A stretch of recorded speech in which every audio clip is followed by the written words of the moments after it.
Amon-Ra St. Brown first overall. How are you feeling about that? I mean, I think it's always, when you're talking about the first round, I think it's always a go out and get your guy. Come on. Let's go. Oh, man, my heart was beating on that one. I can just tell you, when we get down to the actual numbers and projections, that team is going to score a lot. There's a lot of fantasy goodness. There's 50 feet of shit, and then Kyler and Edwards.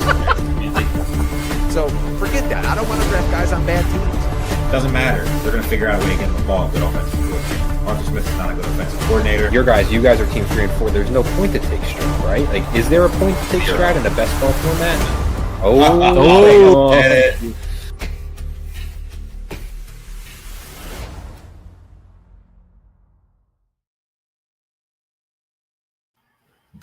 Welcome in, ladies and gentlemen. Another FFPC live draft coverage for you guys this evening. I'm your host, Aidan Liquorie. Joining me as always, Dave Terpoilli, and a special guest today, the CEO of Fantasy Points, Scott Barrett. Scott, thank you so much for hopping on. Scott, I saw some very complimentary words on Twitter that this is one of your favorite formats to play in. Yeah, I don't want to be accused of being a shill, but I've said this before FFPC was a sponsor, and if I talk to people in real life, I will plug the Big Gorilla as my favorite format to draft in, my favorite site. It's because tight end premium is goated, and everyone should do that. Everyone should do 1 quarterback, 2 running backs, 2 wide receivers, 2 flex. That's optimal.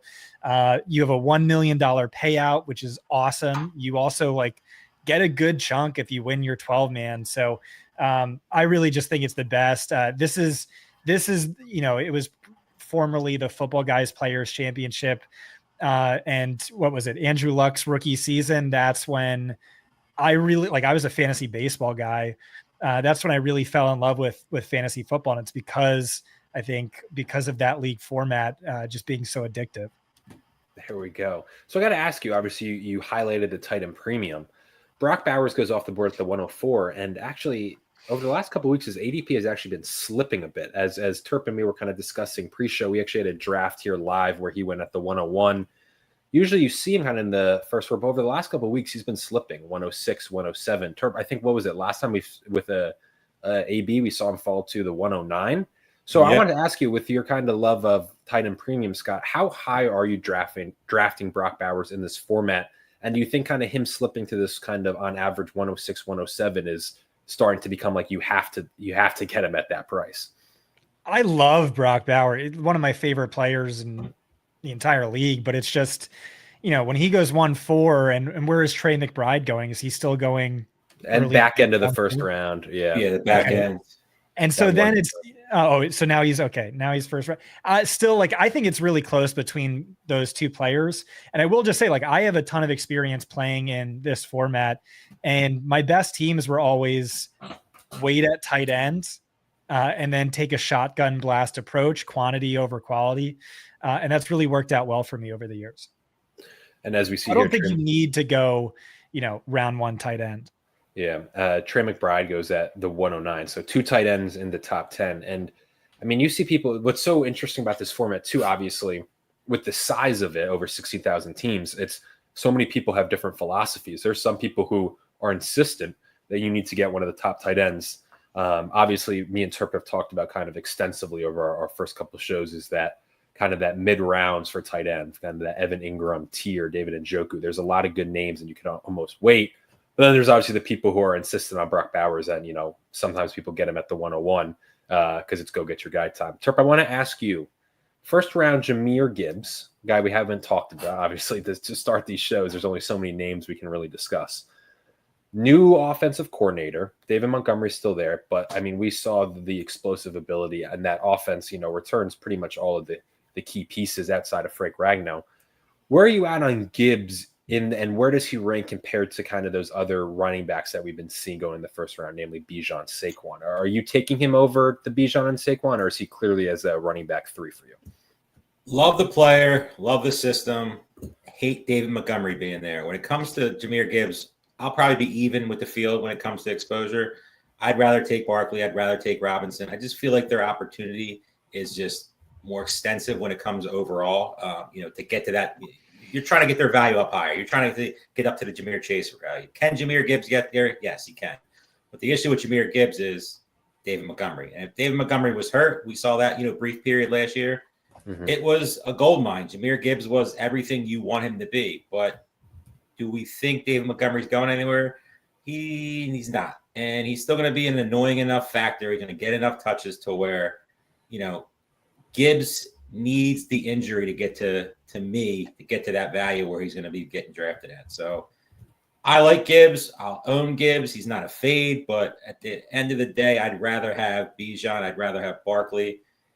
And honestly, I might have a couple guys that are going a little bit later, on the 1-2 turn over Gibbs, exposure-wise. Because, I do a bunch of these. So, definitely not a full fade on Gibbs. I'm not telling anybody to do that because that would just be crazy. Because if something does happen to Montgomery or this new offensive coordinator who we don't know that much about yet decides, hey, Gibbs is going to be an 80% guy or even a 70% guy, then we're talking about, number one, running back, overall. So there's a lot of different factors when it comes in with Gibbs. But to me, with all we know right now, I would take Robinson. I would take Barkley over him. Scott, I got to ask you, Team 12 over here, we've kind of been seeing this year. It's been kind of fun to see, like, the return of the running back, right? For so many years, it was pissing yellow and go wide receiver heavy, zero running back. And then this year, after last season, when so many running backs hit and delivered great value, you're seeing kind of running backs get pushed up the board. And Team 12 here goes Derrick Henry, Ashton Genty back to back. So I got to ask you your kind of thoughts on Team 12 start and those kind of two running backs. Obviously, Derrick Henry, the grizzled veteran who just keeps churning out elite years, and then Ashton Genty, everyone's favorite new rookie running back. Yeah, I really don't hate it. I like both of those players. I have fantasy points projections pulled up, tight end premium. Genty's are number 10 player. Henry's are number 12. So like that's in line with ADP. But personally, I don't like pigeonholing myself into two positions here because, what if there's tremendous running back value in round 4 and then round 7 and then round 12? So I think it's a little too early to pigeonhole yourself, but I do like both of those players. Terp, I got to ask you in comparison, right? The Henry and Genty starting, you kind of mentioned in your Gibbs conversation, there was a couple of names in that 1-2 turn that you actually like even more than Gibbs. In comparison to the two teams Team 12's left, who go wide receiver, out of those kind of three at the back end of the draft, which start are you liking the most? All of them, I think, are largely good starts, but does one kind of catch your eye? Yeah, there's obviously players that you'll like a little bit more. I like all those starts. I would probably put Team 12 as third on the list. Team 10 is my favorite team out of all of them. I love Brian Thomas. I love the fit with Liam Cohen. Trevor Lawrence I've talked about every show that we've been on so far. And I'm pretty much going to beat that drum until hopefully it leads me to a lot of money coming up here. And Nico Collins is a guy that, they drafted a bunch of guys, but we don't know what those bunch of guys are. And you saw Nico Collins last year before he got injured. He was a monster. And he's not going anywhere. If CJ Stroud, obviously regressed a little bit last year, but was it his fault? Or, was it just everything around him kind of crumbled? So I love that start personally. To me, I would be ecstatic leaving a draft room with Brian Thomas and Nico Collins. I always got to shout out our guy MP, who always tunes in Germany, I believe, at 3 a.m. over in Germany. One of one, that guy. He's always here, always participating, always in the chat. Kudos to him. Scott, I got to ask you. So Christian McCaffrey, our conversation around him has been revolving around. He's just continuing to rise up to pretty consistently, right? So what would you say? Top 6 pick? And then this draft, I would say he goes. That's insane value. I mean, compared to the last couple ones we've done, he's going in the top 8. Yeah, at worst, top 8. So Scott, I got to ask you, where are kind of your fantasy points projections and where are you at McCaffrey? I feel like it's kind of maybe not a hot topic, but there was initially this kind of conversation about how high should we take McCaffrey with the injury risk. And then up until tonight, it's largely settled as, the high stakes players are taking him as a top 8 guy, as Terp said. But then this draft, he goes out running back 6 in the middle of the second round. So where are you guys, specifically you, at on Christian McCaffrey this year? Yeah, so looking at our projections, he's on a per game basis 107. Just for like the heightened injury risk, he's low end round 1, high end round 2. But personally, like I just this could be Lucy with the football. I'm always going to gamble on Christian McCaffrey's upside, which I don't know that any player in fantasy can hold a candle to what we've seen from a fully healthy Christian McCaffrey. And I love the player. That was my hot take before he was ever drafted. I said he was going to be a Hall of Famer. Went all in on him just about every year he's been in the league. And, I probably won more money than lost, although I've certainly years it felt like automatic loss if you took him round one. And it's just, all of the injury experts are saying they're not worried. They're saying, he's good to go. He's 100%. And I mean, he's Christian freaking McCaffrey. So to get him middle of round 2, I think that's great. I will say I do love Devon Achane. He seems very Christian McCaffrey-esque to me, where he set the rookie running back record in yards per carry in his rookie season. The efficiency wasn't there last year. It was really bad offensive line, a few other things not going his way, but you did see him just explode as a pass catcher. And so I think he has Christian McCaffrey upside, less wear and tear, maybe less injury risk. I don't know. I haven't solidified my rankings, but looking at our projections, Achane's right next to McCaffrey. So I think you could take it both ways with him. I will say, you obviously have been a McCaffrey believer then since college. The greatest Heisman robbery of my lifetime was McCaffrey. I mean, props to Derrick Henry, but insanity that Derrick Henry won that year. That was just purely East Coast bias. Yes, thank you. Terp, I gotta ask you, this may be the only time, and I would, Terp, please, if you could, 3 running backs start for team 2. But Terp, I gotta ask you if you could get Mojo up, because it's not loading on mine. It's not loading on me either. I'm having the same issue for the last couple of minutes. But I was just gonna ask you that surely this is maybe the only time in the tournament maybe that we see Kittle over McCaffrey. That's crazy. There's no doubt whatsoever. I wouldn't be surprised. I mean, maybe really, really early. You're not going to see many Jahmyr Gibbs, Christian McCaffrey teams either, especially because they're pretty much going right next to each other. Yeah. And there's an argument that you could probably put out there. I definitely put it out there that I would take Christian McCaffrey over Jahmyr Gibbs. And I don't think it's the hottest take in the world. I mean, the San Francisco schedule is very soft. Everything just makes. I mean, if Chris McCaffrey's health is the only question that you genuinely have. Coaching staff loves him. Purdy. Receivers, Ayuk's going to be out for a while, so they're going to be using McCaffrey even more, use him in the passing game. It really comes down to health, and if the health is there, he's easily in contention for number 1 overall. That's the only question. Our guy, and Scott specifically, your guy Theo Greminger in the chat saying a CMC Jahmyr Gibbs start in this economy is crazy. Scott, I got to ask you. I'm assuming based on what you were discussing with Team 12, you don't like pigeonholing yourself. I mean. Team 2, that's you don't usually see in this day and age a 3 running back start. Obviously, Bijan, I can't speak for you. Me and Terp are both incredibly high on Bijan Robinson. Obviously, everyone loves Bucky Urban. If you're on fantasy Twitter, I don't think I've seen a player who's received more love in the last year than Bucky Urban. But then Kyren Williams, who's kind of let me specifically ask about Kyren Williams, because I was a Kyren Williams guy a couple years ago. Then last year was not and kind of got burned, but just doesn't feel like the efficiency is there, and he's always injury prone, but Sean McVay seems to love him, and the dude just finds his way into the end zone nearly every game. So where are you at on Kyren Williams? And then within that, where are you at on Team 2 going Bijan, Bucky, and then following that up with Kyren Williams? Yeah, I think that was probably a mistake. I think I'm not super in on Bucky round 2. And then you have 2 running backs. I definitely wouldn't take Kyren there. I think Kyren, I think what's going to happen is they're negotiating for a contract extension. I think we're going to see that happen over the next month or so. And then you're going to see his ADP rise, where it's just people forgetting oh yeah, Sean McVay loves this guy. He's going to have a 93% snap share. And, broke all the records or super productive fantasy juggernaut league winner 2023 last year. Like you said, the efficiency declined, although, 316 carries. Part of that was he went from the softest strength of schedule in 2023 of any running back to the toughest of any running back in 2024. And so if you just split the difference, it was league average both years. He would have been RB5 2023, would have been RB6 2024. And so I mostly like Kyren, but Jonathan Taylor, I think I would take over Kyren for sure, over Josh Jacobs and over Bucky Irving. Turbo, And then Breece Hall, Chase Brown. See, those are two guys I love as well. Talk to me about Breece Hall and Chase Brown. Terp is, iffy. I drafted him the other night. Really? Okay. Yeah, I mean, it's not. He's just like it's like a feeling thing. I don't have any like data behind it. I don't have any I don't love the offense. Yeah. I don't see how the Jets are going to really get to that ceiling that we all look for.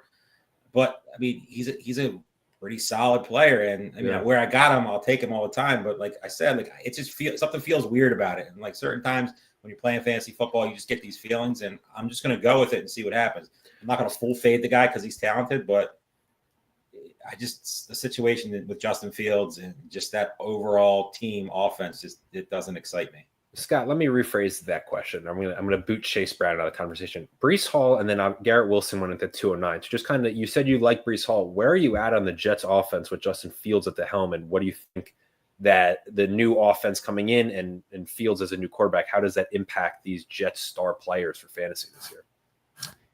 I could dive into the play callers a bit more than I have. Mostly I just think it's like hard for things to be too much worse than they were. No Davante Adams. So I think we see this massive like XFP market share between Garrett Wilson and Breece Hall. I think moving away from an Aaron Rodgers, who's like a statue in the pocket, to Justin Fields should bolster some of the rushing efficiency for Fields, for Breece.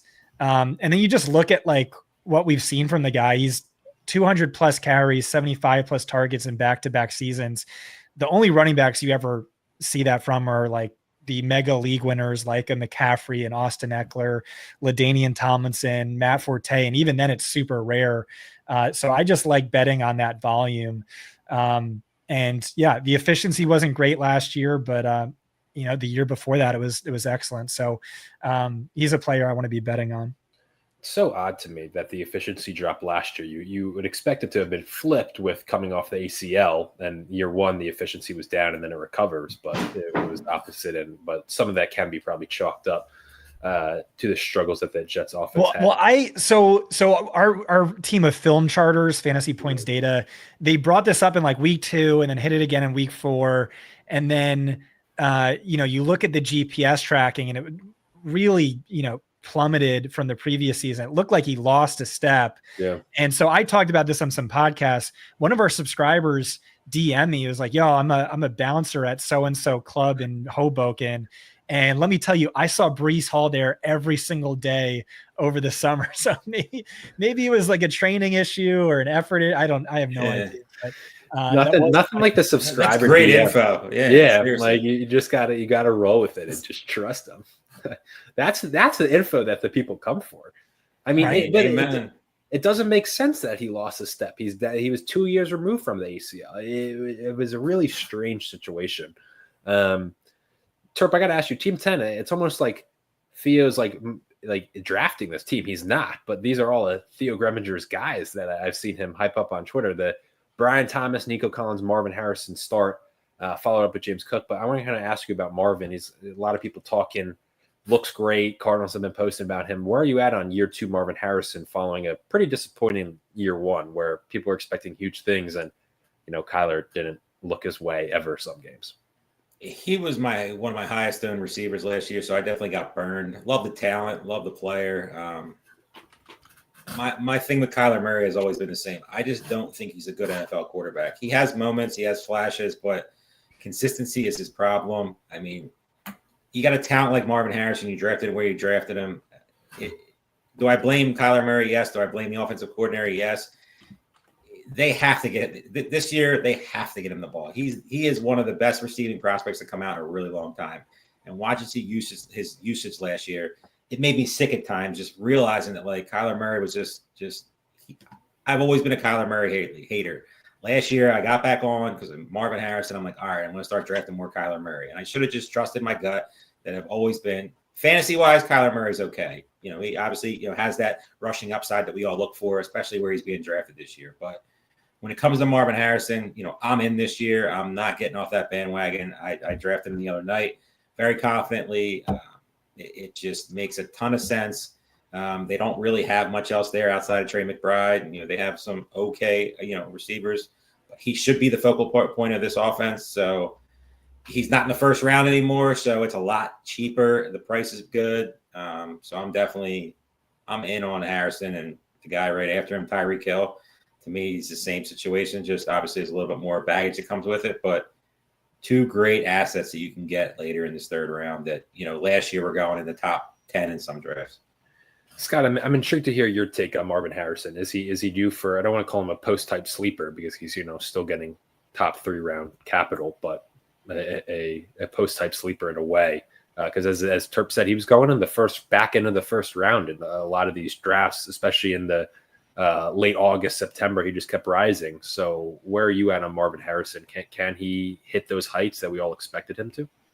Yeah, I'm sure he could, but I'm definitely out at this cost. It's just, he didn't show us much last year that was very encouraging, and then it wasn't just him; it was also like the value of the role. Like it really seemed like Trey McBride was in the money, PPR possession role, and he was kind of in the sacrificial X field stretcher role. So, there's just other players I'd rather gravitate towards.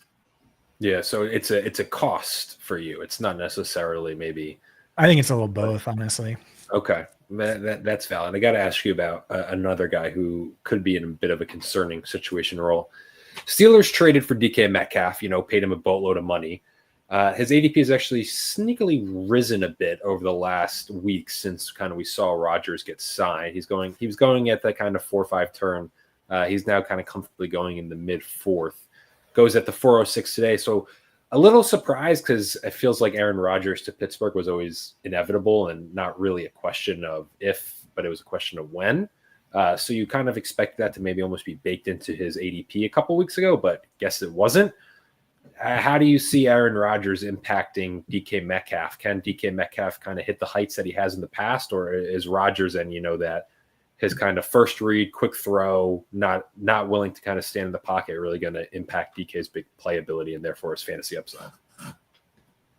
Yeah. So just looking at the cost on DK Metcalf, it's crazy. We just put out a graphic on it. I wanted to pull it up. Yeah. So every year he his ADP is high and he doesn't come close to meeting it. So 2021 ADP wide receiver 6, wide receiver 23 finish, 19, then 25, then 15, then 22, then 19 and 33. And this year, wide receiver 27, maybe it's a little different on FFPC because people are sharper, but at that cost, I have to be excited about it. I know Arthur Smith, you run heavy, slow paced, all that, but it's also just no one else for where the ball to go. And so, yeah, I would have to be in on him at current ADP. Well, actually, did he? Yeah. I like him, I think, more than Sutton, more than Worthy for sure. It's kind of a complete unknown there. He is obviously so uber talented and just is an athletic monster that we haven't seen at the position, but I think there's rightful concerns. Terp, I saw you kind of shake your head when I mentioned that because his ADP not dramatically has inched up. Do you disagree with that? No, I like DK Metcalf. He's the only Pittsburgh Steeler that I, maybe a little bit of Jalen Warren, but I don't really think I'm going to be much invested in this team at all. We've talked about Arthur Smith numerous times. I just don't like anything about his coaching style. People are, saying that, but Metcalf isn't Davante Adams. He's not Garrett Wilson. He is a solid NFL receiver. He has big playability, but is this offense really ever going to, you saw George Pickens last year. Is DK Metcalf better than George Pickens? It's debatable. I think George Pickens is better, but, is Aaron Rodgers going to be able to get the ball to him down the field? Is that Arthur Smith offense going to allow that to happen? You saw flashes from Pickens last year, but you never really saw, and obviously Rodgers is an upgrade over Russell Wilson, and I get all that. But we don't even know if Aaron Rodgers wants to play football anymore. And it was a complete disaster last year with literally the best situation he could ever ask for. Garrett Wilson, Davante Adams, Breece Hall. The Jets were a disaster. So I like DK Metcalf. I've always liked DK Metcalf. Will I draft DK Metcalf? Yeah, I'll have some. Will I have him at a 4th round price? Probably not. I liked him a lot better when he was going to the 5th round. For sure. I gotta bounce back, Scott, to you for the third round. And I think I saw a tweet. I don't remember who posted it, but they were essentially pointing out the fact that Davante Adams is going lower this year than when he was last year, when Aidan O'Connell and Gardner Minshew were his quarterbacks. And now he assumedly takes that Cooper Kupp role in a Sean McVay offense with Matthew Stafford throwing him the ball. What are the concerns, if any, do you have for Davante Adams that is kind of, lowering his ADP a bit? Or is it just a matter of, there's 14 great receivers going before him and, he just settles in at wide receiver 15? Yeah, I think the only concern would be like he's just cooked.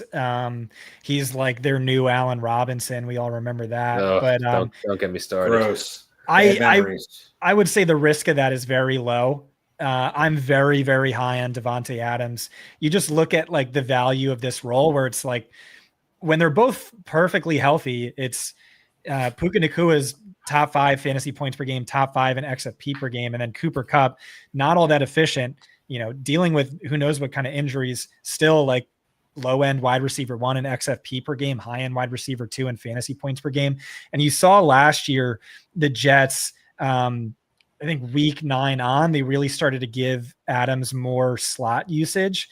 It went up to like 60%. And when that happened, he was top 12 in yards per route run, top 12 in fantasy points per game, XFP per game. Most importantly, his average separation score went from, below average all the way to top 15. So I'm pretty bullish on Davante Adams. You gotta love a good ass score. That's that became a thing. What, a couple of years ago? I feel like it blew up. Last August. Yeah, because that was another thing with Marvin too, right? People were just pointing out how his ass was just horrible, especially like week 1. Fun to say. It's just really fun to say. It's great. I do want to, Terp, you kind of brought up Pickens. I think we've kind of touched on it brief a bit. What we talked extensively right about the Cowboys running back room. Probably way more time spent on those names than we ever should have. We haven't really talked too much about CD and Pickens. CD was a guy who was going at the 101 last year. He's kind of settled in mid first round. Pickens has usually been going somewhere in that 5th round to 6th round recently. He's kind of had a wider range. Dak Prescott, hopefully healthy for Dallas. Where are you at on those two pass catchers? It kind of, to me, and I'm just playing, it feels like CD could be a guy who could be back in the 101 conversation next year. But that, I don't know if you're taking him over Jamar or Jay Jetta, but I think it's very possible he could finish as the wide receiver 1. Pickens, I'm a little more unsure about, but I'm intrigued to hear what your thoughts, though, on those two dynamic receivers. It's really hard not to like the Cowboys. Dak, Pickens, and Lamb this year, because we all know the running back positions, they're complete dust. Miles Sanders, dust. Javonte Williams, dust. Blue is a complete unknown. We can go back to his college. He wasn't never a top option. Ton of speed, ton of breakaway ability, but is he a good NFL running back? We don't know that. So who's going to benefit from that? The receiving core, and obviously Jake Ferguson a little bit too. There's really nobody behind these two receivers. Dak Prescott he is. It pains me to say because I despise the Cowboys, but Dak Prescott right now is one of the best fantasy picks right now that is going in draft, especially at the quarterback position, because you could easily tell a story where he's a top 3 quarterback, points per game by the end of the year. If Dallas just opens it up and just throws the ball a ton, which I don't see how they don't. They're in a competitive division with really good offenses in Philadelphia and Washington. And overall, that's going to benefit George Pickens. Obviously, you have CeeDee Lamb is probably going to be working the slot most of the time. So Pickens is going to be out there pretty much. And we all know Pickens is hungry for a contract. And we all know that, he is a little pissed off from getting traded from Pittsburgh. So I love Pickens as a talent.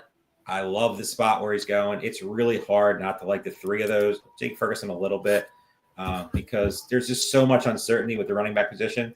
And if Dallas just opens it up, the line improves, which it should. Dallas, could surprise a lot of teams fantasy-wise this year. I still hope they finish 5 and 12 or whatever the schedule is this year, just because I hate them. But I mean, Dak Prescott, George Pickens, and George Pickens is a guy that best ball is a target of mine in almost any draft I can get him, because we all like big scores in the sprint and the shootouts at the end. Whatever site you're playing on, and George Pickens is definitely a guy that can put up a monster number. At a value where you can get him compared to CeeDee Lamb that you're getting drafted in the first round. Scott, he's been old reliable, right? He's probably been seemingly for the last decade a top 2-round pick in these formats, especially tight end premium. But, Travis Kelce certainly looked like he lost a bit of a step. I mean, the man's 35, so I can't knock him for losing a step too much. But still going early 6th round. He goes tight end 5 at the 601. I want to ask you, because personally I look at it and I can't stomach that price, especially with Rashee Rice, who seemingly, when he was healthy last year, just seemed like he assumed that Kelce role of just Mahomes' favorite target, just finding the weak spot in the defense, finding those little holes, and then Xavier Worthy emerged down the stretch. I mean, Kelce's still there. Could he still be Travis Kelce? But where are you at? Obviously, we discussed at the start of the show the importance of tight end premium. Where are you at, though, as 35-year-old Travis Kelce, who contemplated retirement but returning and is still getting drafted as a top 5 tight end? Scott, you're muted. Apologies. Yeah, no, that's right. You have to question the will. He's mulling retirement. He has this billionaire girlfriend. He looks a little fat and out of shape. I'm not going to lie. And then you balance that with, rapport goes a long way. As bad as he might have been last year, he still had 800 yards. He had 12 touchdowns 3 years ago. I would probably be out personally. I just, 36 years old, like you said, all these issues. I think, his best football is behind him, and, it's, can you live with what he put up last year? Mm-hmm. I think a lot of people can. You have questions with TJ Hawkinson, with Evan Ingram, Mark Andrews. But like I said, I kind of like to go late and take a shotgun blast approach with tight ends. Yeah. Scott, I'm going to ask you, I ask pretty much every guest because it's such an interesting run. Looking at from the 409 O'Marion Hampton through the 605, you see I think 5, right? Hampton, RJ Harvey, Travion Henderson, Judkins, and then Caleb Johnson. 5 rookie running backs go. Hitting on rookie running backs is always amazing, and some of them feel like league winners. It was an incredibly deep running back class entering the NFL this year. There are guys who got drafted in day 3 who in other years would have been clear day 2 picks, but it was just the depth at the position. But of those 5 names who usually go within about like a 2-round range of each other, which rookie running back out of those 5 are you highest on for this year? I like that rank order of O'Marion Hampton and then RJ Harvey, where it's really close. Mm-hmm. I would have a much larger drop off to Travion Henderson, Caleb Johnson, Quinshon Judkins. I think I like Caleb probably the most of those, but not super eager to draft any of them. Kenneth Walker, I think, especially at that cost, is amazing. Yeah, I don't know how eager I am to kind of add these players to my team at cost. And, I like Chuba Hubbard too, but I do like that order. Okay. O'Marion Hampton, then RJ Harvey, then kind of like a pretty steep tier drop off. Scott, can you dive into the Kenneth Walker love a little more? It sometimes feels as though injuries are the only thing holding back from becoming like a true fantasy monster and top tier running back. He just always has huge games, and then what was it last year? It was a sports hernia or like an adductor or something, and it just knocked him out for multiple games. And he just never seems like he's healthy, but he truly does talk about like big, weak, massive point upsides. He fits the bill. Can you kind of talk about your kind of the love you just gave to Kenneth Walker in a little more detail? Yeah, I just love the guy, and I've always loved the guy. You look at what he did last year. When he was fully healthy, he was an uber bell cow. He was still freakishly hyper efficient. He led all running backs in missed tackles forced per carry. And then he had 53 targets in 11 games. So really valuable role for a really talented player. Offensive line, horrible last year, but I'm a big believer in Clint Kubiak. I think he's a perfect fit for an outside zone scheme. Clint's father, or Cliff Kubiak, whatever. I get them mixed up. His father was an absolute legend who's in 12 seasons as an offensive coordinator. His offense ranked top 5 in rushing yards, I think, every single year. And so I just think he's a great fit for that offense. I think it's really just like you said, it's a matter of him staying healthy, and the coach speak has been great. They're like barely talking about Charbonnet. It's really just, this offense running through Kenneth Walker. And I think it should. I think there's a big talent discrepancy between those two players. Scott brought up people being fat. So Terp, I'm going to direct a Deebo Samuel question your way. Are you surprised with the, let's just say, less than ideal training camp footage that is popping up at Deebo Samuel, that he's still going as a top 40 receiver in the 7th round? Is that just a belief in the Commanders' offense and what Kingsbury can do? Or it's a belief in Kingsbury. It's a belief in Jaden Daniels. It's a belief in, Deebo Samuel being the Deebo Samuel of old. You can tell yourself a story on all of them. It's not, but he doesn't look like he's in shape. And that's scary for a guy who, last year was just banged up the whole year, just never really materialized. Like, you never really saw that Deebo ceiling that you've seen in years past.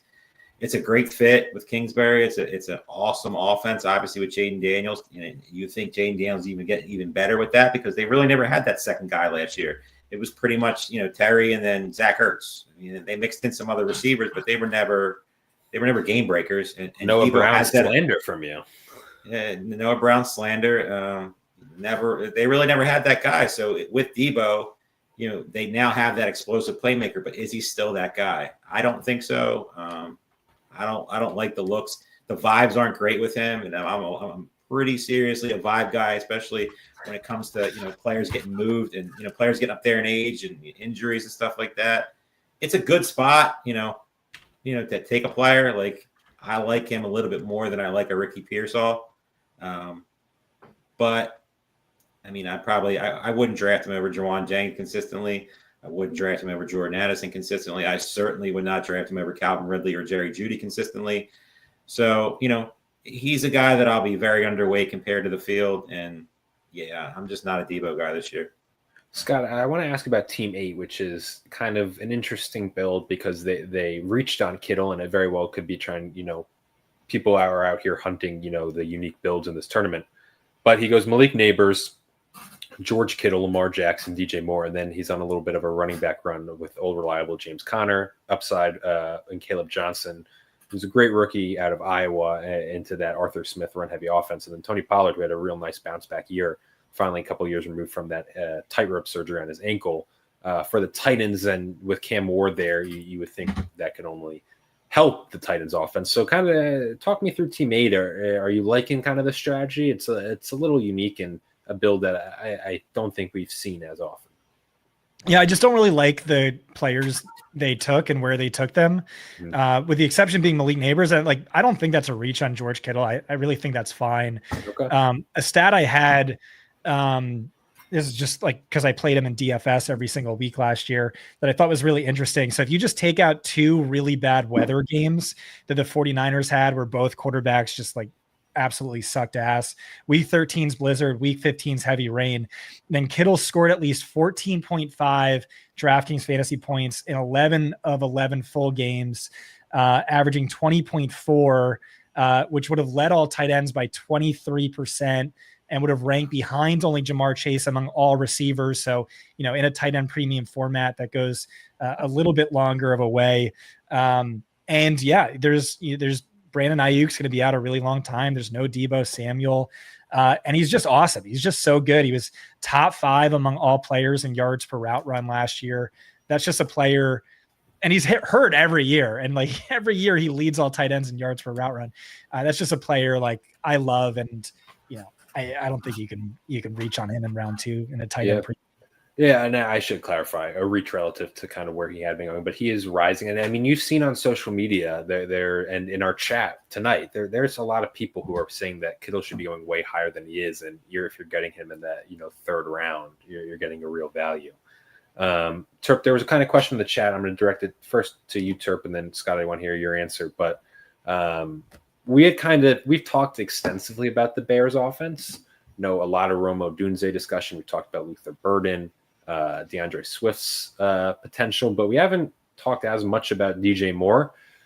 Question from Bob Morelli was, what are your guys' thoughts on DJ Moore and the Bears offense as a whole? So let's kind of focus in on DJ Moore. He went at the 405, wide receiver 20. Terp, where are you at on DJ Moore this year? I'm betting on the talent. I'm betting on Ben Johnson. I'm just, when it comes to all those factors, I'm in on DJ Moore. I know the reports and some of the stuff that's been coming out haven't been great, and a lot of people that are starting to back off a little bit on him. But to me, he's the clear-cut number one option in the receiving game. He's better than Rome Odunze. Luther Burden, we don't know. He's got a soft tissue or injury ready.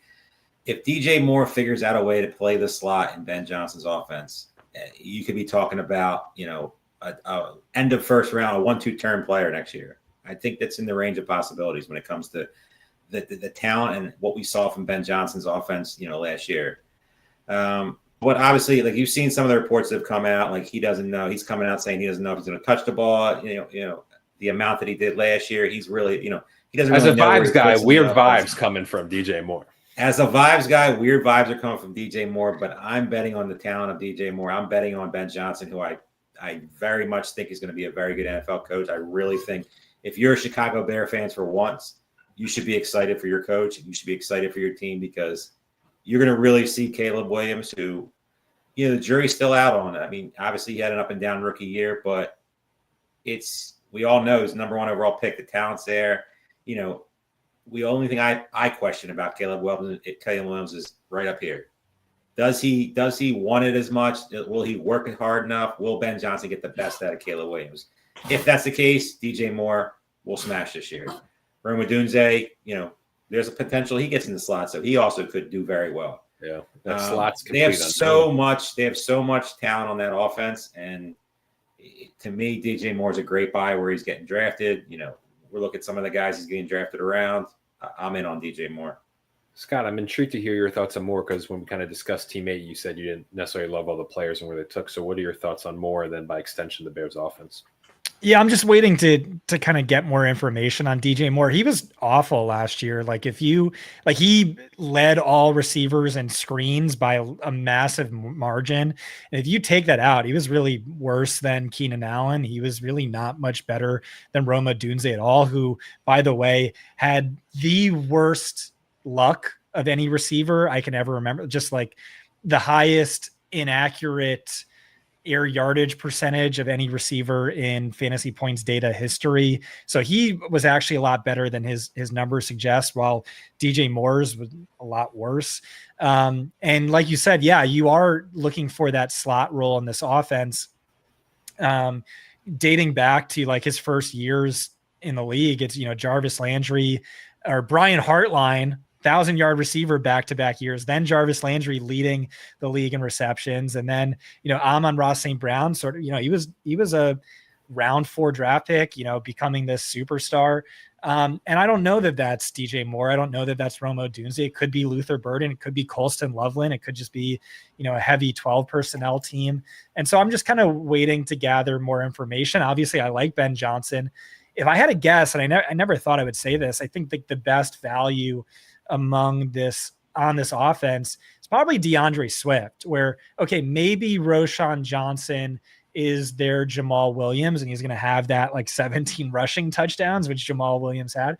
But maybe not, because, he has familiarity with the Ben Johnson offense. They didn't draft a running back. And this is an offense that every year leads the league in backfield XFP. So it's a valuable backfield when things are clicking. He's good in the passing game. But yeah, I'm with you. Like I'm bullish on Ben Johnson. I kind of just want to gather more information. And then I am bullish on Ben Johnson, but I'm pretty bearish on Caleb. I know this seems like it's not just like an impossible to fail situation. It's like an impossible to not be great setup. But he was just so awful last year, all things considered. Terrible. Yeah. Where are you from, Dave? Philly. Okay. Yeah, I can hear that accent. But I feel like there's Philly and Chicago. There's like some overlap. That's fair. It's all Philly. Both passionate sports cities, although Philly is a little more aggressive in their sports fandom than Chicago. A little bit more. It's way more. A lot of them more. A bunch of just psychopaths, especially when it comes to the Eagles. Yeah, that's why it's I always say Philly fans are the worst. That's what makes them the best. Amen.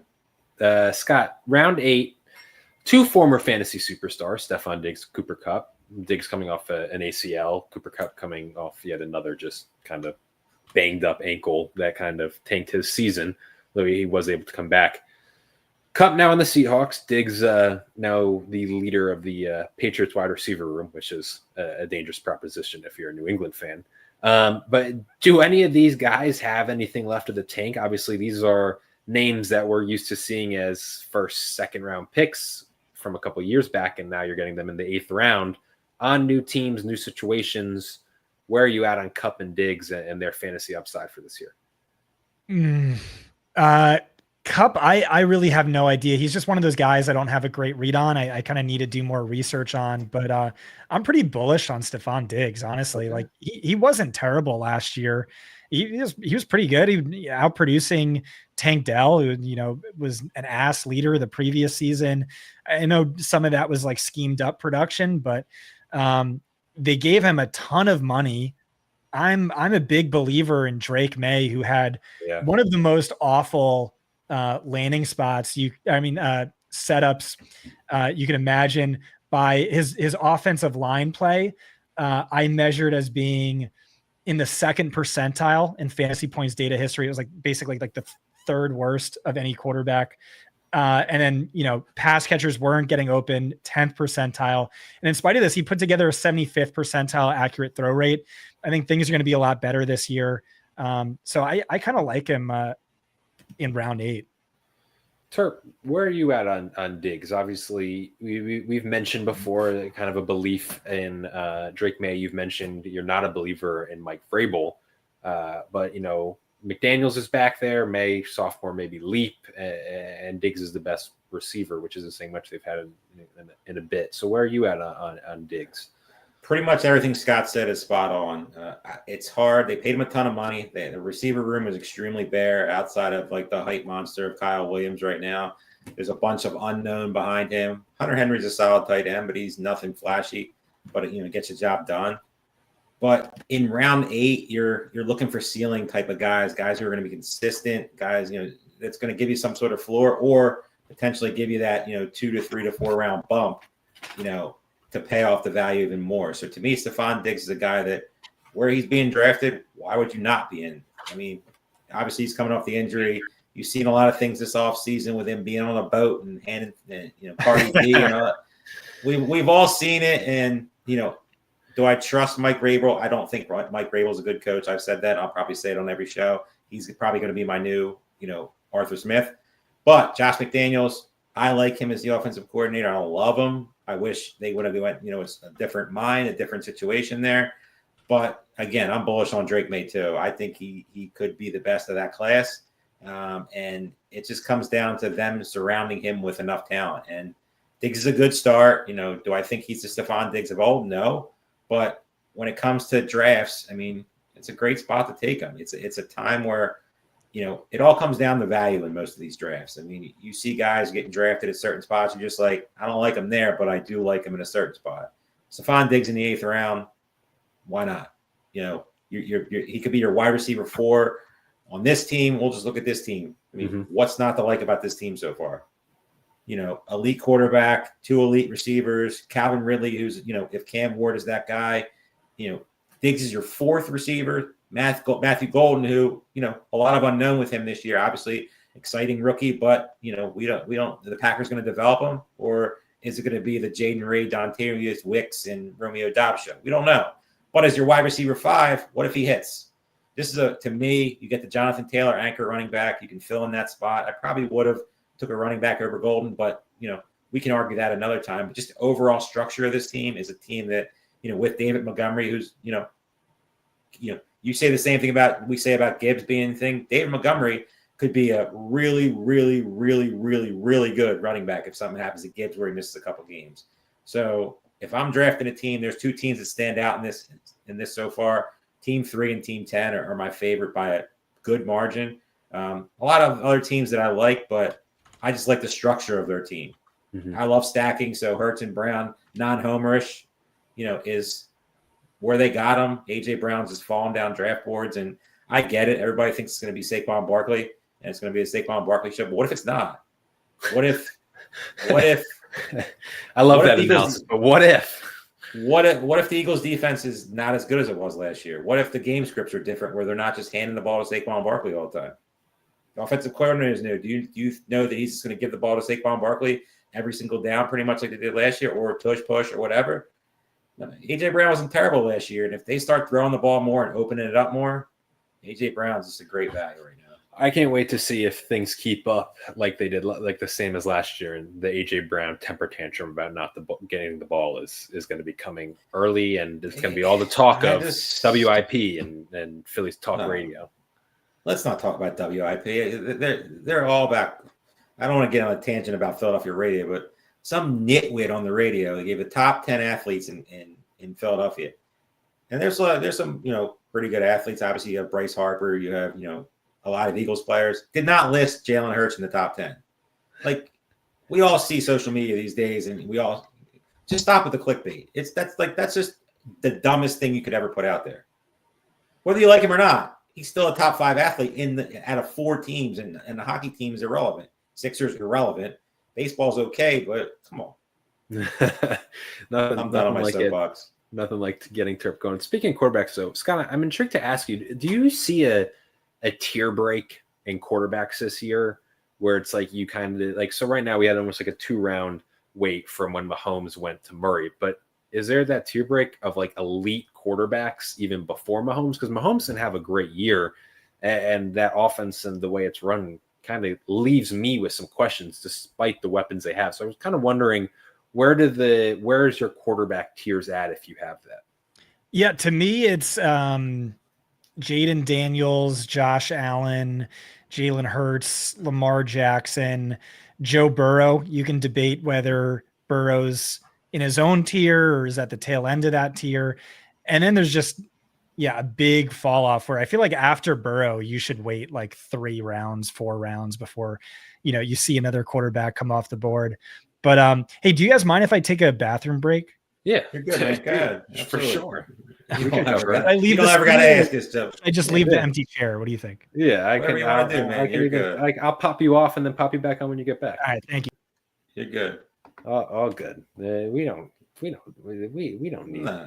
We are as hands off as you possibly could be. Yeah, I mean, we're flying by the seat of our pants right now. Just absolutely the best way script. To do it. No script, no structure. Just get on here and talk ball, like you always say. Yeah, absolutely. It's crazy that the quarterbacks how they're falling. Like, I mean, he said it perfectly. To me, it's Jaden Daniels, Josh Allen, Lamar Jackson, Jalen Hurts, and Joe Burrow. I think Burrow's in that tier, by the way. I do think Burrow gets. I think he's in that tier, but to me, when it comes to Joe Burrow, if I'm not taking T. Higgins or Jamar Chase, I'm not taking Joe Burrow. I understand people's, everybody's going to say, well, you don't have to stack to win. I get that. But if you're trying to win $1 million, if you have Joe Burrow, you better be perfect everywhere, because if Joe Burrow goes nuts, it's just, I know people will argue that point and we can go back and forth on it. But if you're drafting Joe Burrow, to me, you have to have one of those two. Maybe take Chase Brown, to be a little different if you don't get one of those two. But if not, I'm probably passing on Burrow and just waiting for the Prescotts, the Purdy's, the Trevor Lawrence's, the Justin Fields, guys like that. Like if I'm gonna wait, I'm just gonna let it, let these guys just keep falling and just hope that every year you see a quarterback jump up, and there's plenty of them at the end that I think can do that this year. Oh, I mean, it's expected that there's going to be quarterbacks who are outside even the top 20 who rise into being a top 10 quarterback. I got to ask you, Bob Morelli. Hold on, real quick before Bob Morelli. Can you get Steven up there? He just put something in there. Ask him, what team is he? I'm curious to see. He said he only drafts these for me to beat up my team. I want to know what team he is. If you want me to beat up your team, really, I really need to know what your team is so I can really talk some crap about it in the nicest way possible, of course, because there's plenty of times we all like clips on the internet these days. You can clip me. I've crashed so many teams. We sat here 2 years ago in the big pay. I forget what it was, a $10,000 league. And we pretty much trashed the team up and down. And guess what? High society. Guess what? Both those that team won. They won the whole league. So it happens. I do want to ask you about Bob Morelli's comment. Laporta overpriced. I mean, who knows, right? Like, is Sam Laporta on a Kyle Pitts track where it's an elite all-time rookie season and then he just falls off, or is he going to bounce back? he was beat up last year, but that offense with the emergence, there we go, Jamison Williams, he lost targets. So where are you at on the Porta 410 tight end 4 today? Is he overpriced, or are you expecting a bounce back? I agree with what Scott said pretty much. If I'm not getting Kittle, or I'm not getting McBride, or I'm not getting Brock Bowers, I'm just probably going to wait on tight end. There's just so many guys that are being drafted. David Njoku, Tyler Warren, if you're a believer in Anthony Richardson not being the quarterback, Jonnu Smith. I talk about Ferguson, Loveland, Tucker Kraft, even Dalton Kincaid, Mark Andrews. We keep going on the list. Evan Ingram, who I love. I'm going to have an Ingram stand. Travis Kelce, not so much, but I'm probably passing on Laporta 4th round. I mean, I think he's a solid player, but I'm not drafting him over some of the guys he's going around when it comes to just the position. I think there's just tight end and quarterback are just extremely deep this year, and you can easily get away with waiting on both. And if you told me I could get a David Njoku in round 8 and a Dak Prescott in round 11, who still has not been drafted yet, and then just stack running backs and stack receivers, let me do that every day. Because, yeah, of course you have to get exposure to some of these big quarterbacks and top tight ends. You don't want to get caught with no Bowers or no McBride or no Jaden Daniels or no Lamar Jackson, Josh Allen, etc. You definitely have to get exposure. But if you're telling me I'm drafting one team and one team only, you obviously get your guys, but I think you can wait in quarterback this year and wait on tight end and get guys that can easily finish in the top 5 of the position. Because after Bowers, after McBride, after Kittle, to me, there's a massive drop-off to the next guy. And then they're all kind of the same. Obviously, you have favorites.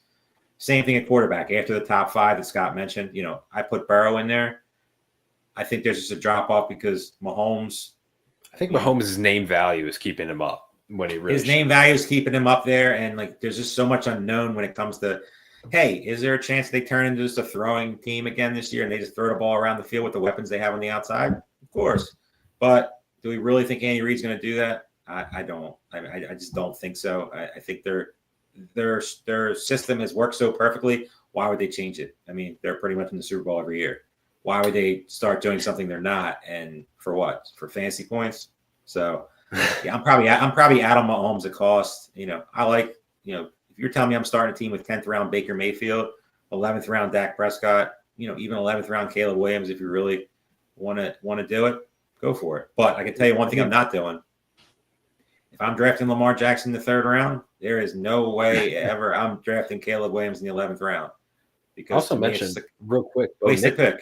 Bo Nix, who's at times gone as high as QB 6 or 7, has not been drafted. Another player that should be drafted by now. But I mean, people are drafting. No disrespect to Team 8, but you're drafting Rachaad White over Bo Nix when you don't. I mean, I know you have Kyler Murray, but situations like that where if you didn't have Kyler Murray, Bo Nix would be a great pick for you for anybody, right? Your Team 10, who's to me is having a really really solid draft. Bo Nix makes a ton of sense here. And just to answer, Steve is Team 6. Let's go to Team 6. Let's go. He drafted Dak right after you hyped him up, and I honestly, and not a bad with Ferguson and CD. There is nothing wrong with Team 6. It's a team. Team 6 is a very well structured team. I can't say anything negative about whether you like. There's certain players that I've said things about Breece Hall, Ricky Pearsall, but CD Lamb, love. Devon Achane has running back 1 overall player, 1 upside. Breece Hall, we don't got to talk. I've talked about him enough. Terry McLaurin, how do you not like what Jaden Daniels did with him last year? And if you're not a believer in Deebo Samuels and you think Zach Ertz might fall off the cliff, why not? Travion Henderson, big fan of the talent. Is there roadblocks in his way with obviously Ramondre Stevenson and just being a rookie running back and not getting the ball right away? Of course, Olave, he should get a ton of targets in that. If the rookie quarterback is anything of just a knockoff Bo Nix, Olave should smash value. Ricky Pearsall, not the biggest fan of, but Jonnu Smith, ETN, I'm an ETN stan.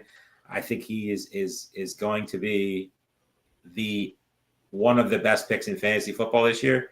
I know people are all on the Tootin train, and I get it. It makes sense, but I think ETN, could really surprise Jake Ferguson we talked about and Dak Prescott. I mean, hey, this to me could be one of the best teams in the league. Well structured, well done, nothing negative to say about it. Scott's our guy Steve's in the chat. He's team 6 asking kind of thoughts on it. What he went CD at the 106. I know it's not on the board right now. What are your kind of thoughts on his build so far? Are you in agreement with Terp that it's a solid start to his draft? Yeah, I mean, I like the players he took. You're talking about Devon Achane, Breece Hall, Terry McLaurin, Chris Olave, Jake Ferguson, Dak Prescott. I love that stack.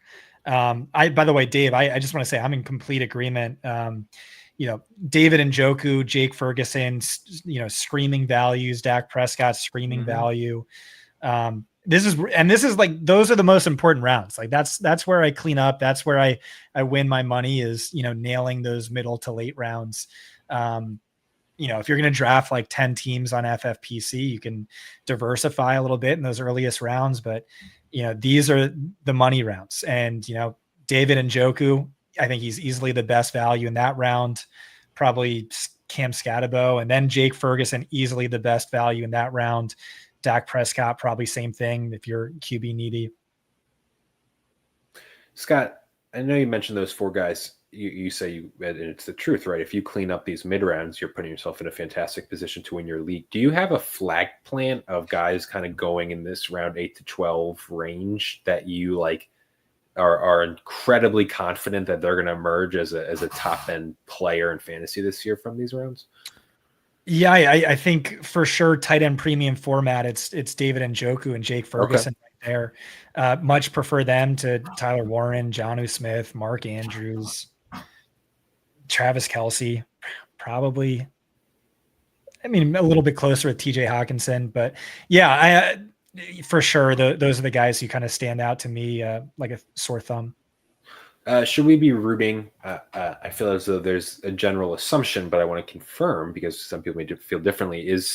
Should we be rooting for Joe Flacco to win that job? Is that what's your data team telling you is optimal for the Browns, or should we be like, what happens if Kenny Pickett's a starter, or Shadur, who going 101 miles per hour the other day, he gets the job? Like, where are we at on the Browns QB room? What's optimal for fantasy this year? So I don't make a lot of bets, in part because it's illegal in my state. But like if I'll fly out for a wedding or something, I'll place a bet. And so I bet on Lamar Jackson to win MVP at 101 odds in 2019. Everyone called me an idiot. I bet on Brock Purdy to win MVP 2023. Everyone called me an idiot at 101 odds. And then he was the heavy favorite leading into that like week 16 game against Lamar, when I told all of our subscribers to bet on Lamar to hedge at 4-1. And then last year I bet Sam Darnold to lead the league in passing yards, which, he didn't get, but he finished top 5 at really great odds. And this year, I think it's going to be, I did bet Travis Hunter to win MVP at 200-1. I think I'm going to be betting Joe Flacco to lead the league in passing yards at 200-1 odds. I mean, you just look at what he did in those 6 starts with Kevin Stefanski, who I think is a top 5 play caller in the NFL. I like the supporting cast. I like the wide receivers. I like Deontay Johnson, the slot. I like Jerry Jeudy, who week 8 on ranked behind only Jamar Chase in receiving yards per game. I like Cedric Tillman, who was a baller when he was healthy. And I just think Kevin Stefanski, top 5 play caller. Anytime he's had anyone but Deshaun Watson, who I really think is just like, does not give a fuck about football since the suspension. You see the production. And so Vegas karma is real with Deshaun Watson. If there's any proof about karma, it's him. Vegas really disagrees with me. They think Cleveland's going to have the worst offense in football, worse than the Giants, worse than anyone else, by like a margin. And I'm bullish, man. And so I can see that bet hitting if it's just like, hey, Flacco comes out of the gates hot. They're in playoff, they're winning games, and then they're in playoff contention. So they're not going to bench him for one of the other 4 quarterbacks they have on the roster. And so, yeah, I think you should be rooting for Flacco. We've seen it before. So 2023, he made 6 starts with the Browns.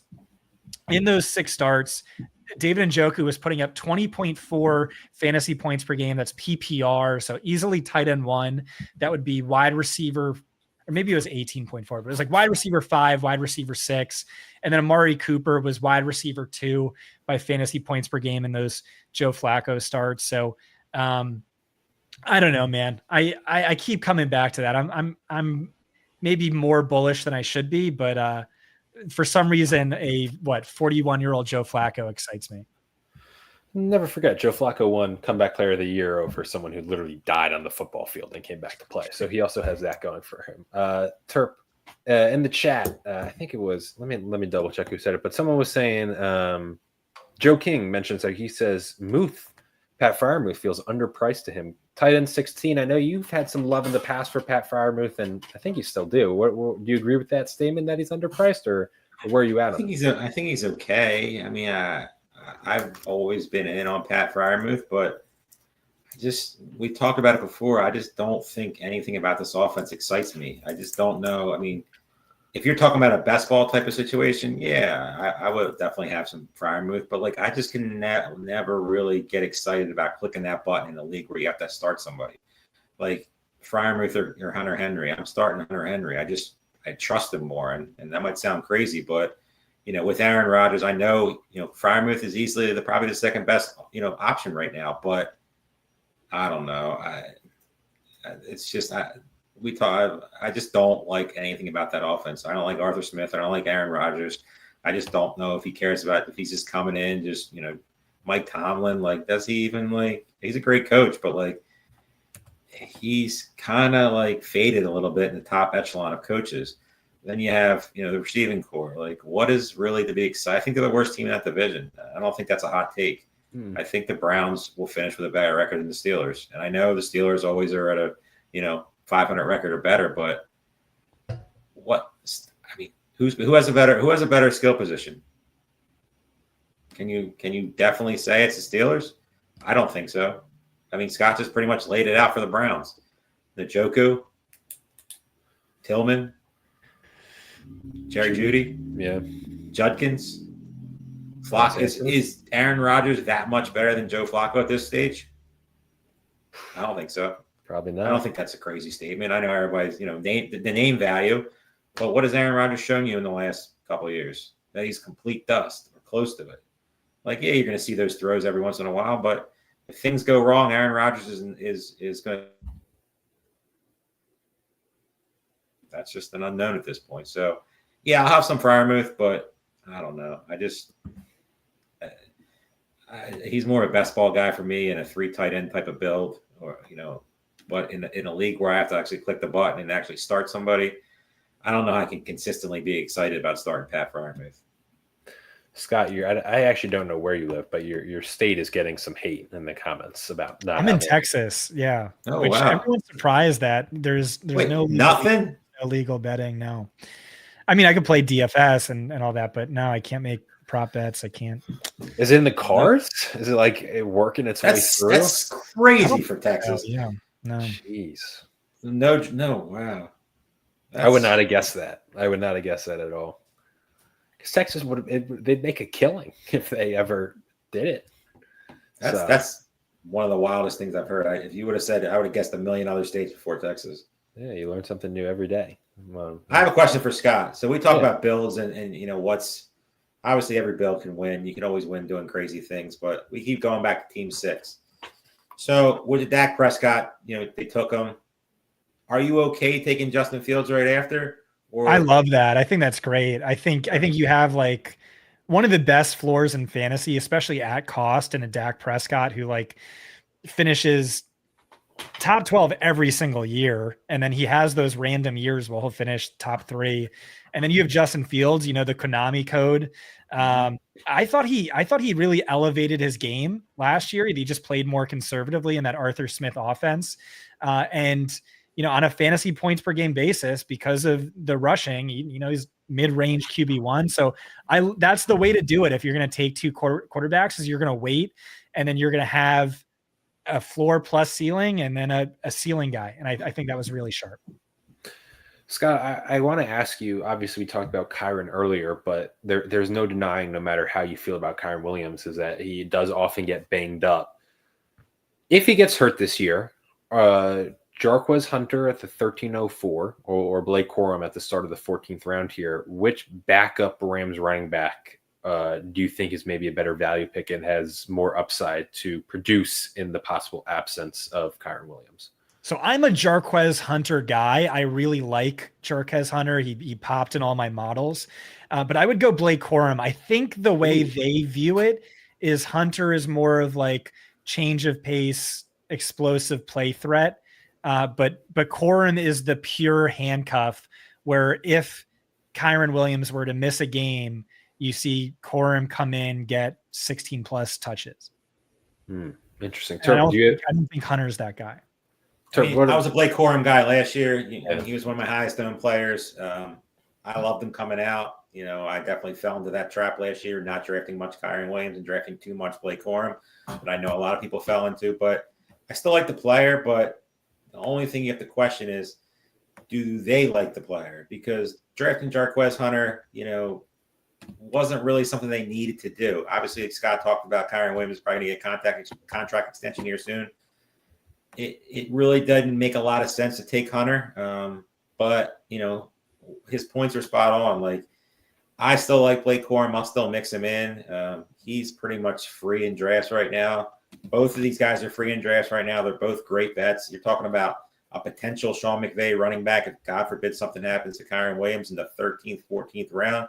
Take shots on both players, because if you're, doing a lot of volume, you got to get exposure to these guys, because you've seen Kyren Williams.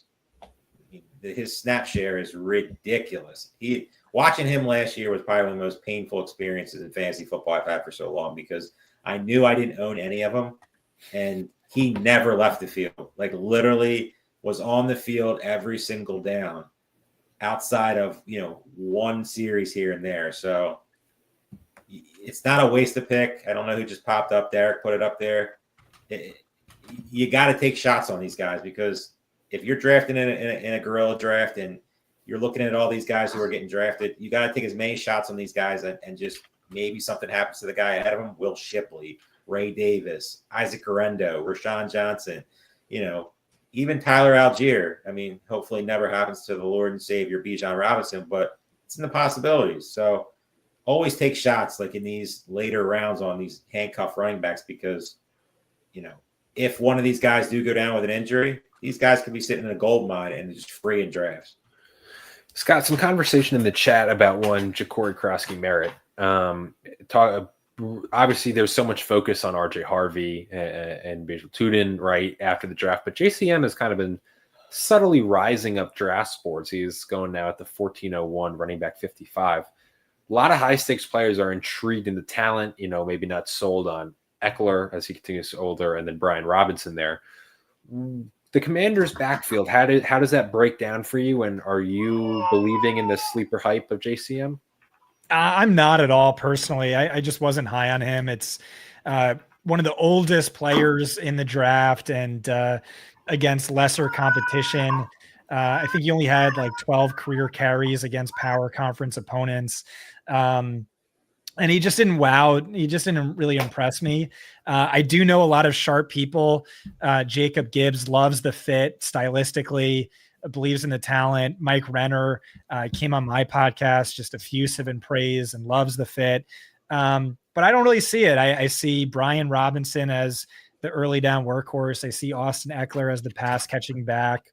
And I don't see a pathway to touches without injury. And then even then, it's probably not a bell cow role. It's probably, one of those two other roles. But just especially not at round 14. Not someone I'm excited to draft personally. I know Terp had to go get one Scotty Terpoilli, who was not sleeping, so that's why he popped off real quick. I want to ask you another rookie running back. I'm a huge Dylan Sampson fan. I'm intrigued if you have your models up or a guy who popped out. Obviously, Quinton Junkins got the draft capital as a top 35 overall pick in the draft, and as a name value from the Ohio State University. Jerome Ford's still there, but man, Dylan Sampson at Tennessee was really, really good. I talked about this last year, but I'm just kind of intrigued on your opinion. He's a guy I personally love taking a flyer on. In the 14th, 15th round. Me and Terp always jokingly say these guys are free, but in a way it's like, if you're not seeing in the first couple weeks of the season, you just drop them. It's not, there's no wasted capital here. I like taking guys who are flyers, and his talent to me is electric, and I really do like his upside, especially if he can get some touches in that Browns offense. And you were effusive in your praise of the Browns offense, so I'm just intrigued, does Dylan Sampson all pop into that equation for you? Yeah, I mean, Browns definitely could suck. That's what most people think. I just think, like, relative to expectations, I'm a lot more bullish on a outcome people aren't expecting at all. I will say I was a major hater of both running backs they took. Quinshad Judkins, I thought was not deserving of that draft capital in the slightest. And then Dylan Sampson, I was a hater as well. The one thing I will say is I was using PFF's data for my model, and PFF said this was like basically like a round 6 caliber prospect. But if you looked at SIS data by yards after the contact per carry or missed tackles forced, this was one of the best running backs in the class. And so I know Sean Siegel, RotoViz, used SIS data. He saw it a different way. So it really could just be, whether you trust SIS more or PFF more. Personally, I don't trust either. I trust fantasy points data, but if you want to use either, So there's nuance there, but I'm not high on either. I also think it looks like a committee backfield. I try and chase bell cow upside, and so it looks like an early down workhorse plus a change of pace, scat back plus situation. So team, what's it looking like? Team 5 there goes Nick Chubb and Keenan Allen back to back. So 2, names where it's, where you're trying to reclaim some fantasy glory there. Chubb signs with the Texans. We actually had Abib Agbatoba on, back-to-back winner of this very contest. I love Abib.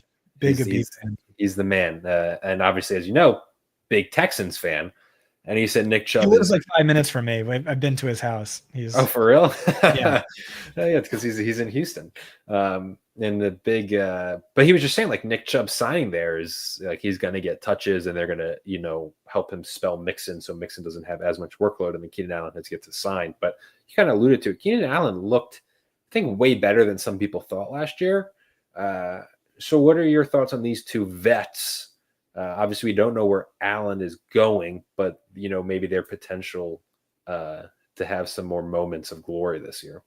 Yeah, I think Allen is one of the best costs you can make in current drafts. I don't think there's any way, unless he wants to retire, I don't think there's any way he doesn't join a team.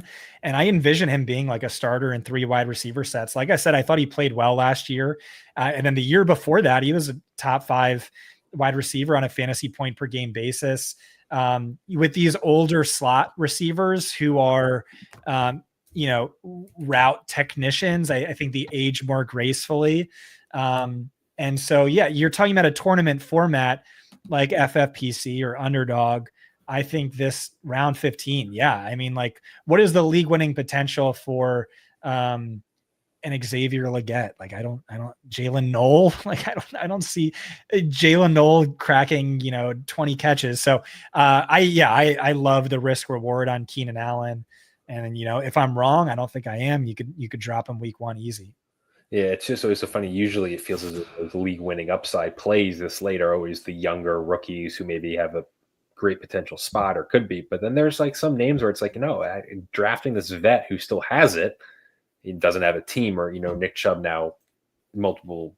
I mean, he had the ankle and the obviously Bethany, but now 2 years removed from that, maybe he refines it and he's an athletic freak. So if there's anyone who could do it, it would be him.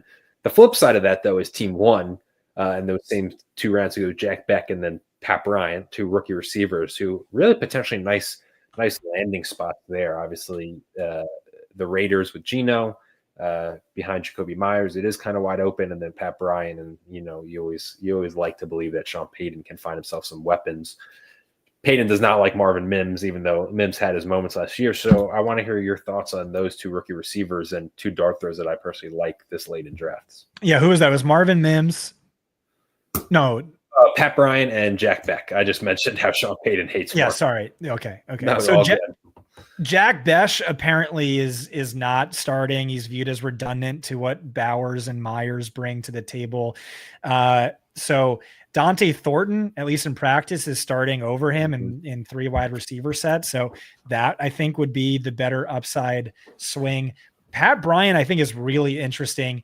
The way that Sean Payton talked about him in his post-draft press conference was fascinating. He was like, listen, I know this is sacrilegious, but when I watched the tape, I saw Michael Thomas, and the way he, got off of his routes, the way he, caught the ball, the way blah, blah, blah. And like, when you watch a press conference, you're like, oh, they just draft. This seemed like really real in just like the vision. And that matters for like a brilliant play caller, the vision he has for him. And so I could see it. The one thing I'll say is every beat writer out of Denver is talking up Devon Veely as, the guy to take a massive step. And like, you saw it on a target per route run, yard per route run basis last year. He looked good. He just wasn't getting the playing time. So, maybe that changes this year. But yeah, I think Pat Bryant and I think Veely both are interesting. Certainly this deep into the draft. I did want to ask too, you had just mentioned earlier you didn't love Bucky at his price. Does that mean you're higher on Rachaad White, or is Sean Tucker a guy who had really explosive, great underlying metrics last year and in some limited opportunity? He goes here at 15-11. Is your Bucky Irving a kind of lukewarmness, if that's a word I'm going to make up, is that relative to just his price, or does that impact Tucker or Rachaad White at all? Yeah, I'll gamble on Rachaad White and on underdog, like a basketball format where he's like wide receiver 32, just because he was wide receiver 15 by fantasy points per game. But in redraft, it's like, yeah, Bucky was great last year, but he still wasn't dominating the backfield really. And he had this hyper efficiency that you need to bank on. So you're talking about round 2, Jonathan Taylor went 5 picks after. But no, I'm not on a Sean Tucker. I'm not on a Rachaad White. The big thing is I'm always chasing a league winning potential. Mm-hmm. And I just don't see a lot of that for a committee backfield. So one of those guys gets hurt. Sean Tucker steps up, still probably a committee backfield. So I just think there's better darts you could throw. Question for you in the chat.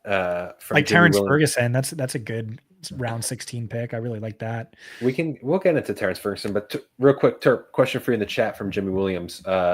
If you're on the clock, I mean, I guess it's tough because the ADPs are largely different in this draft, less so, but Bo Nix or Drake May, who are you taking? One team, it's probably a slight lean toward Drake May. But I'll have both. I'll take both, and there's no real.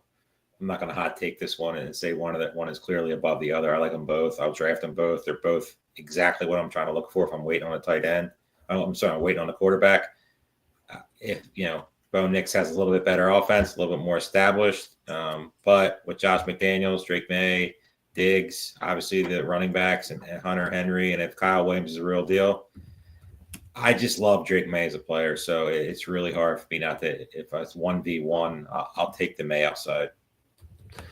Can you, Scott, kind of go into Terrence Ferguson? I had actually asked Andrew Cooper when he hopped on because he loves talking tight ends about Ferguson, kind of expecting him to say that this was like a home run, like late value pick, and he was hesitant on Terrence Ferguson on the role he was going to play, but you seem a little more hyped up to talk about Terrence Ferguson, which is always good to hear. So where are you at on Terrence Ferguson? You said great value here in the 16th round. I mean, he's just like the ideal pick to me. And like, honestly, like maybe Tyler Higbee is the better pick, who was injured all of last year. And then what was it, over his last 3 games, including the playoffs, 7 targets, 20 fantasy points, 5 catches, 58 yards, 10 targets, 54 yards and a touchdown. But I think Ferguson's interesting because when Sean McVay was asked about him, he was like, hey, this was the player we were going to take in round 1 if we didn't get that Godfather offer from the Falcons to trade down, which, by the way, was like one of the best trades I've ever seen in an NFL draft. Insane what are the Falcons doing? Like, it's so stupid. So stupid. Such a stupid trade, and it better work out because if not, somebody's losing their job for that. What's it, Terry Fontenot? Like, between the he has to be the next elite pass rusher. And he's not going to be. It's just insane. I don't know. The guys like that, I don't understand how he has a job. No offense to Terry Fontenot, but just insane. Anyway, continue on Ferguson. Yeah, but this is something. So Rich Rebar said this to me last year on our podcast, and he like said it half as a joke. Is just like, you could just draft off of the McShanahan tree and draft a killer team. McShanahan is McVay, Kyle Shanahan, Mike McDaniels, right? and like they're underlings. And we like laughed about it, and then we're like, wait a second. And then this is something Ryan Heath has really dug into, and he has more articles forthcoming. But like, you look at the league winners over the last 6 years, and it is dominated by Sean McVay players, Kyle Shanahan players, where like those are the best assets to throw darts on. And so especially in a tight end premium format is a Terrence Ferguson. I think I like the upside there quite a bit. Scott, I'm going to do the same thing we did earlier with the rookie running backs. And we kind of went through, I think it was starting with Hampton. I'm going to do it here, but with some way deeper names and some lottery ticket picks. So I'm going to go starting with, where was I at? Taj Brooks. Yeah. So Taj Brooks in Cincinnati, then DJ Giddens in Indy, Brashard Smith, Kansas City. And then we got Devin Neal, and then Jordan James and Woody Marks. So those 6 names. I like the first 3, if you could read them off in order, and then I don't think I draft the other 3. And I think that was really close to the order I'd put them in. Taj Brooks was just like a player I was a lot higher on than most. I like that setup just because you saw Chase Brown get the Christian McCaffrey workload in the second half last year, and they're barely talking about Zach Moss. So, who knows if there's an injury there. And then who was directly after him? We had DJ Giddens. It's Jonathan Taylor. I love it, but he's one of the most injury-prone running backs in football, so he could step right into a bell cow role. And then Brashard Smith, that's not really one of my guys.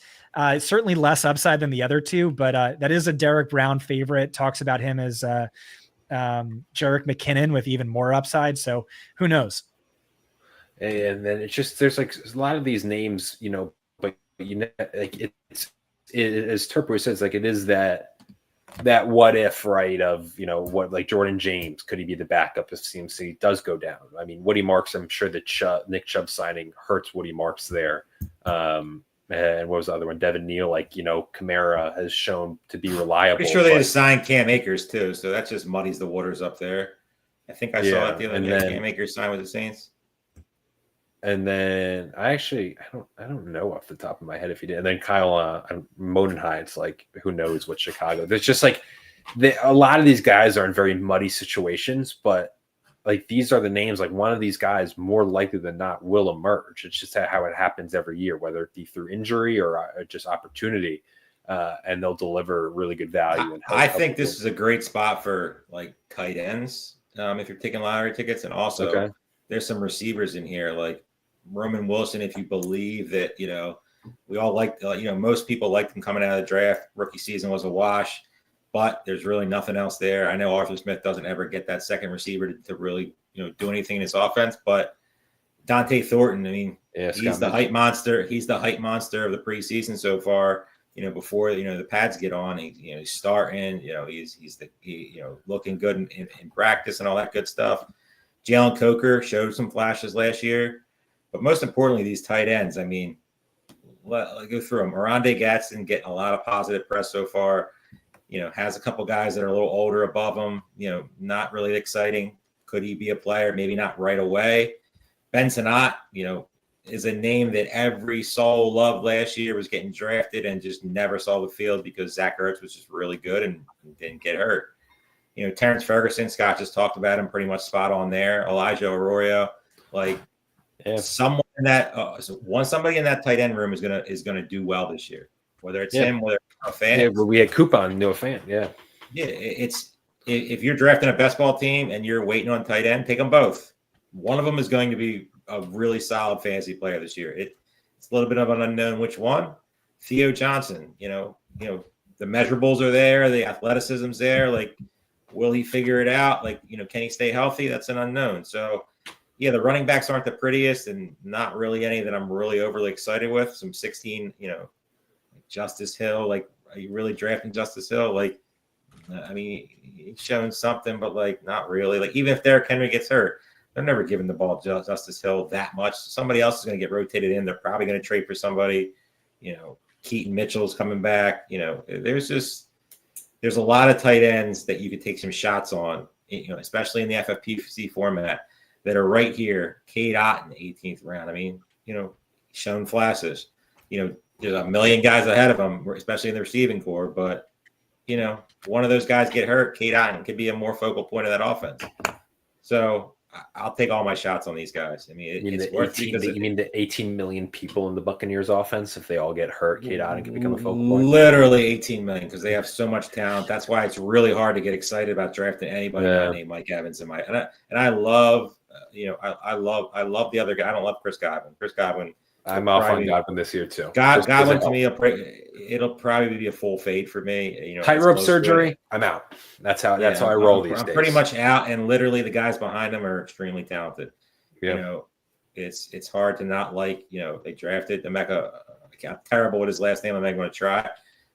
Say it with me, Emeka Buka. That's the easy one. Egbuka. One of my favorite receivers coming out of the draft. Might have been my favorite receiver coming out of the draft. Just landed in the worst spot possible. Year one for Tampa Bay. Jalen McMillan's still there. Showed flashes last year.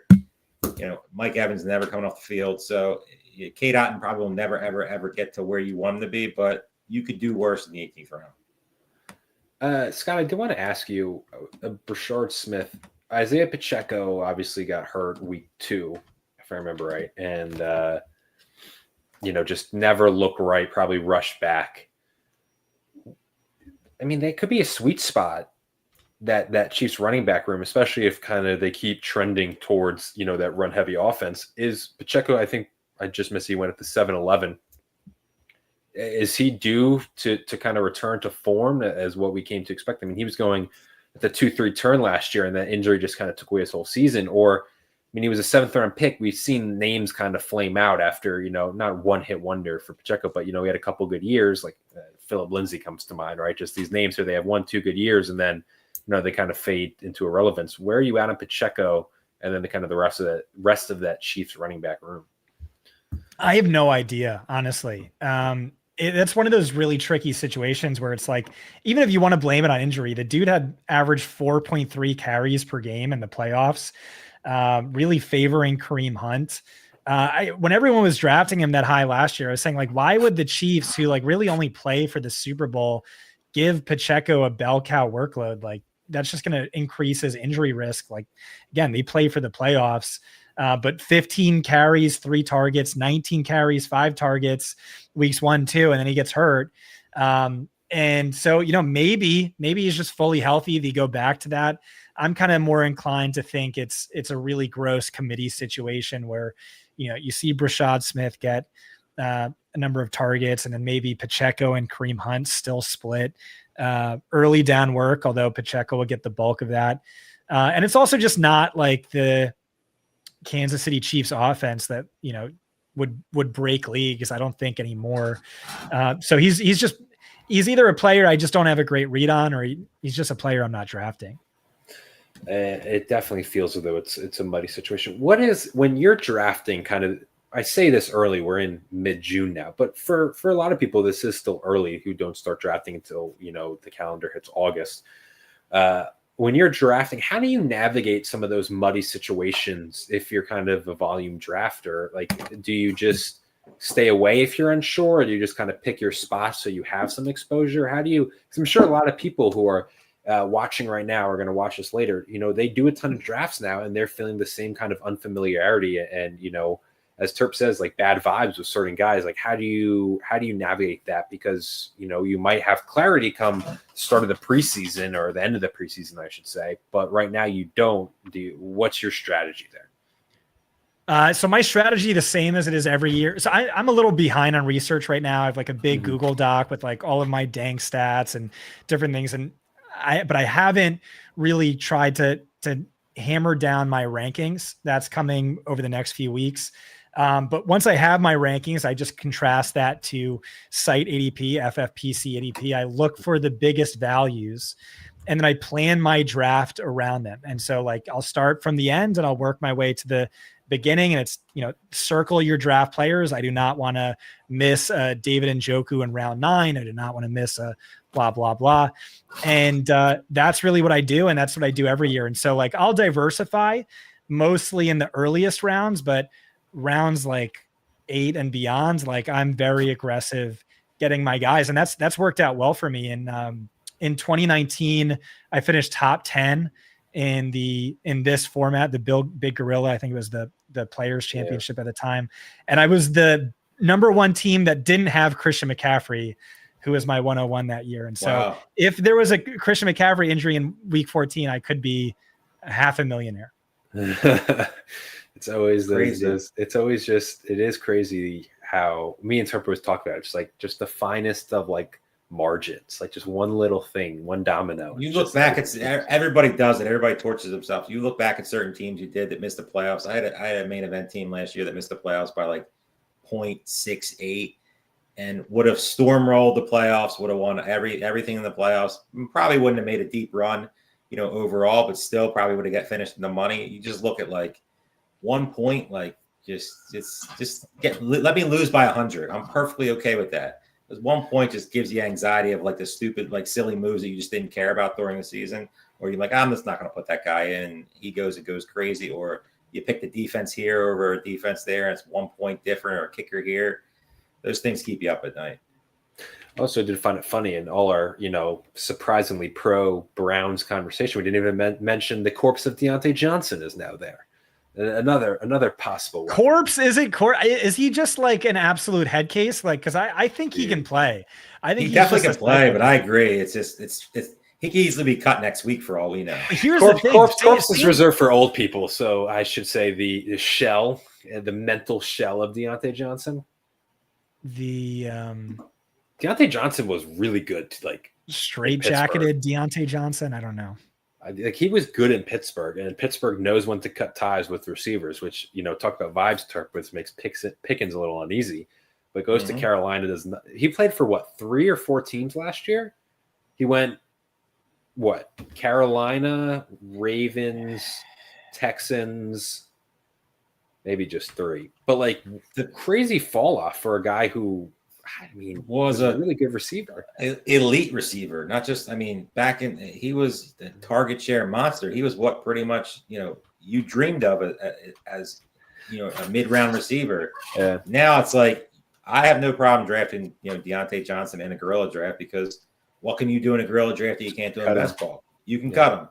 In a best ball draft, it's one of the biggest traps and mistakes that I've made over the years, and I'll be the first one to admit it, because you learn a lot of valuable lessons, especially when you're, I draft a ton of best ball teams. You try to get cute. You try to take guys in the 18th round, or the 20th round, or whatever the format is, trying to shoot for that, crazy upside that like obviously nobody else sees, but you're missing the guy who's just going to get you that consistent, hit your lineup a couple times type of guy. And you're drafting a guy who's going to give you just complete zeros all year. And if Deontay Johnson gets cut in a best ball team, it could really, really hurt you, because this is going to be a flat 0. Because if he gets cut, I highly doubt he gets picked up. I think his career might be over, because his press lately has not been great. Just a surprising nutcase too, because he was never like the elite caliber receiver to be worthy of like the temper tantrums he threw. Just what a fall off. Scott, I want to ask you, because he's Terp's guy, and Terp always hypes him up. Talk about weird receiver rooms, and it wouldn't shock me if your answer is just I have no idea, because I don't think literally anybody does. But Elijah Moore, is there any Bills receiver pass catching weapon, or is Dalton Kincaid maybe finally figures it out? Our last question for you is there any Bills receiver or tight end who will be fantasy viable this year on like a weekly basis that you feel comfortable starting?